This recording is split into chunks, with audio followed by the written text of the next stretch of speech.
California earthquake. Big one fears erupt again as the magnitude 6.4 earthquake hit Ridgecrest, California. This was, of course, in the Coso volcanic field. It's the most seismic area in California, south of Long Valley Caldera between Los Angeles and Las Vegas. Sebastian Ketley reports, California has been struck by the monstrous magnitude 6.4 earthquake today. It was basically about 13 hours after the magnitude 6.2 that we had off the island of Vancouver in Canada. And it looks like the pressure traveled down, it took a few hours to travel down from the Vancouver Island area towards Southern California. I'm not a geologist, but it looks to be that way. That's what I believe. Now, if you think something different, please let us know. Now, this prompted the widespread fears of the big one, rocking the Ring of Fire. As we know, the Ring of Fire lately has had a tremendous amount of activity, earthquake and volcanic eruptions, and it was as if there was an invisible hand covering California on the west coast, and nothing was happening, and we were wondering. Remember all those videos weeks past saying, how is it that California is not affected as intensely as all the other areas in the Ring of Fire? We also had Terrell Blackstar in his analysis saying, what's happening in California is not usual.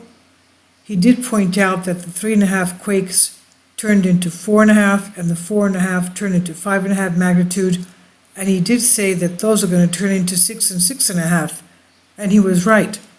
And then he said that we will have a major earthquake, meaning above 7.5. God forbid, but these are earth changes that are taking place. It's on the Ring of Fire, a subduction zone, and California is one of the worst subduction zone areas in the world. It would give a massive earthquake, strikes it false.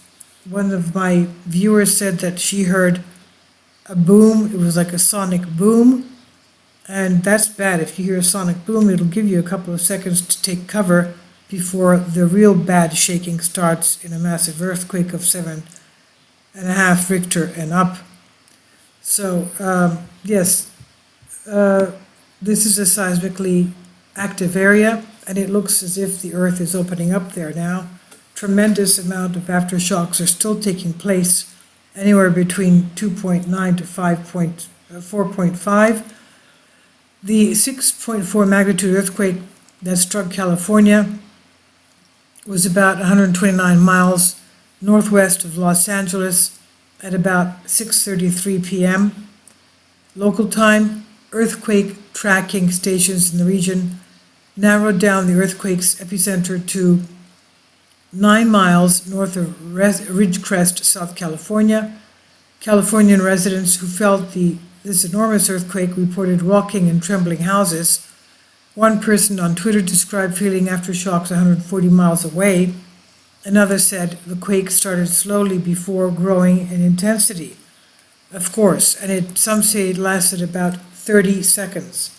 According to the U.S. Geological Survey, a magnitude 6.4 earthquake is also felt 7.5 miles southwest of Searles Valley. The quake was recorded as relatively shallow depth of 6.6 miles underground. Thousands of Californians responded to the news by flooding social media with messages and worrying about the big one. And of course, they uploaded their videos of their swimming pool water slushing around, their chandelier swinging the chandelier swinging around, liquor stores, bottles all over the floor. Twitter users, Mame Squeeze said, my biggest fear since moving to Los Angeles is the earthquake, of course. You know, the big one that Southern California is long overdue for, they say. Small earthquakes can be indicative of a big one to come. And she went on to say, I'm afraid of where I'll be if the big one hits. Another user, Twitter user Vale, said, the big one is coming and we're just going to have to deal with it. Another said, if I were you, I'd evacuate by leaving California for a while. Of course, that's not possible for those who live and work there. Now, the big one has been predicted for some time by the geologists.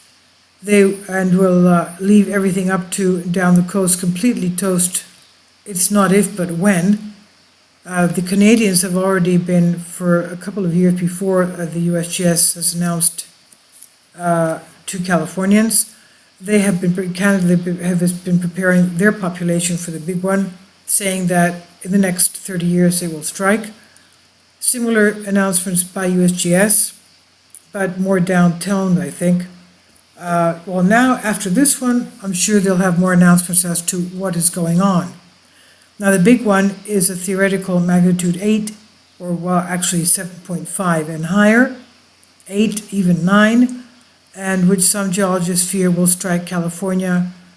They claim that Southern California has been in an earthquake drought for some time, and that a big one is overdue.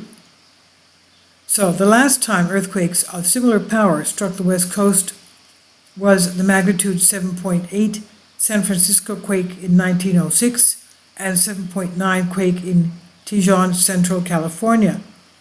But geologists cannot predict with any real certainty whether such an earthquake will ever hit again. One Twitter user said it was the aftershocks of a very, very big one, 6.6, about 140 miles north of here. I really thought I was having some kind of a stressed daydream about work at first because the whole earth was rolling like a boat out on a choppy wave. Now here, Pillowcases says 6.6 because originally USGS had it at 6.6 and then downgraded it to 6.4. Another Twitter user says, my biggest fear since moving to LA is the earthquake, the big one that Southern California is long overdue for. Small earthquakes can be indicative of a bigger one to come, and I'm afraid of where I'll be if the big one hits. Dr. Lucy Jones, seismologist and author of The Big Ones, How Natural Disasters Have Shaped Us, took to Twitter to address concerns. According to seismologists, the Ridgecrest earthquake struck on a strike-slip fault and not on the San Andreas Fault, a fault line heavily associated with the big one. On July 3rd, the expert outlined the odds of a major earthquake in the future, saying if the daily probability of the big one was 50-50, then the chance it would happen in the next few weeks would be greater than 99%. Isn't that something? She said this just one day, well, a few hours before this earthquake struck. A real probability is about 2% per year, or 1 in 20,000 each day. Your chance of being in a car accident today is about 1 in 7,000. I still wear my seatbelt every day. Now, California sits, as we know, on a heavily seismic Pacific Ring of Fire, subduction zone, horseshoe-shaped chain of volcanoes and earthquakes, hotspots along the rim of the Pacific Ocean. If the big one ever does strike, it will likely hit along the Ring of Fire's San Andreas Fault line in Southern California. Now, about this earthquake, this was not the big one, as it was not powerful enough. So is this a foreshock, or was this a main quake? We'll have to wait and see. In the meantime, we've had tens of aftershocks between magnitude 2.9 and 4.1, and they're still ongoing. So more news on this because this is still developing. Please be careful, all of you out there.